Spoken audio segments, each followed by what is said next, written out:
So to explain and to go deeper into this difference between effectual, so what is the opposite of effectual is causal, that we want a certain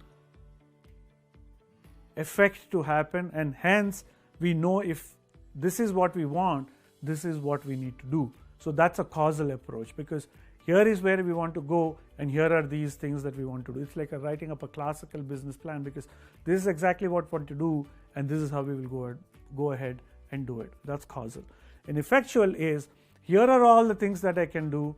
What can I do with this? I could do this, I could do that. Perhaps by conversing with people, you will end up having reaching out to one of the multiple goals. So to explain this more clearly, let's take example of cooking. One way of doing it is by looking at a recipe. So you look at the ingredients, see what you have, you go to the store and buy the ones that you do not have, and then follow the recipe, and you'll end up having the product. Or probably you may end up having the product or actually not have the product. You burnt it, maybe something didn't go right. But the idea is that you're putting together all these resources and you are likely to have only one outcome, which is whatever you're trying to make. Effectuation is completely differently. Imagine you go to your refrigerator, you open the refrigerator, you see a bunch of vegetables, you see a bunch of groceries. So now you start to think that, okay, can I make this? Could I make that? Could I make this? So you are imagining multiple goals and you start to work on one of them. Let's say you're trying to make pasta and you realize that, okay, the tomatoes are not good. So perhaps you can change this into completely a different recipe.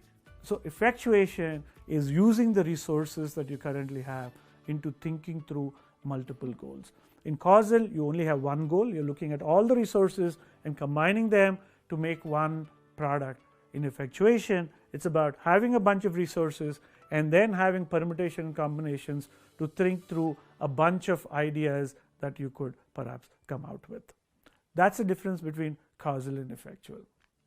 So just to go deeper into this causal and effectual debate, first thing is, how do they view future? So in causal approach to view of future, they believe future can be reliably predicted. But in case of effectuation, they believe that future cannot be reliably predicted because of uncertainty. That's the view of future between these two. So therefore, where do you start? In a causal approach to entrepreneurship, you start with the given goals and readily available means. So you're saying that I'm going to build this, I'm going to do this, and look for resources. And if you don't have these resources, go look for them outside and go ahead and make these goals. How do we do it in effectual? Effectual, as we said, you start with who you are, what you know, and whom you know, and put together a bunch of ideas and see which of these start to make sense, and then progress with that. So that's how you start causally, and this is how you start effectually.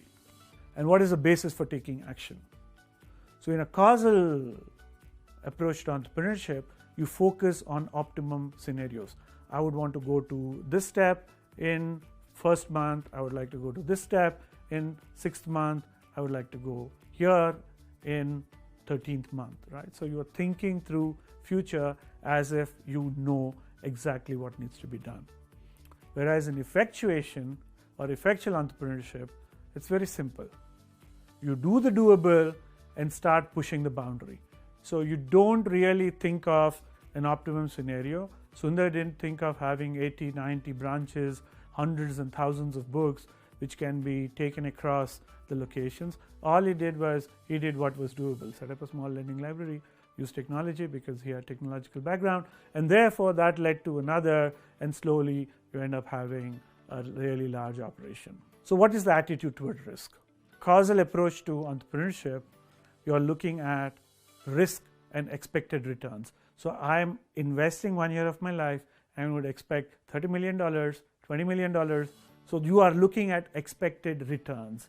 Whereas in effectuation, you're looking at an affordable loss. You took risk out of the equation by saying that I am setting aside, as we talked earlier, $5,000, 6 months of my life, and see where it goes, right?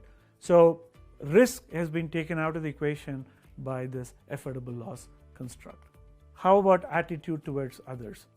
In a causal approach to entrepreneurship, others are competitors, others are customers. So you are either competing with them or they're transactional.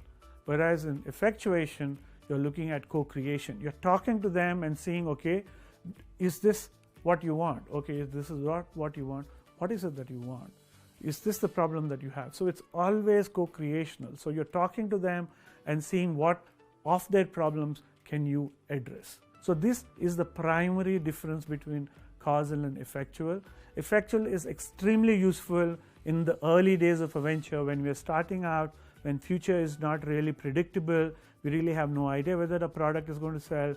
We have no idea whether customers are going to pay. So slowly work on your venture effectually. But at some point of time, you need to start working causally, because you can't be changing your idea or talking to customers all the time. So the way in which you need to work is start effectual, and slowly over some time you'll realize that you need to be causal. That flip is very important for a successful venture.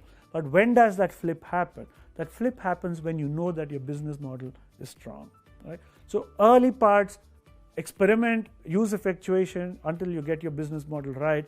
At that point of time, you flip and start to use causal. So do not use causal in the early days and do not use effectual later.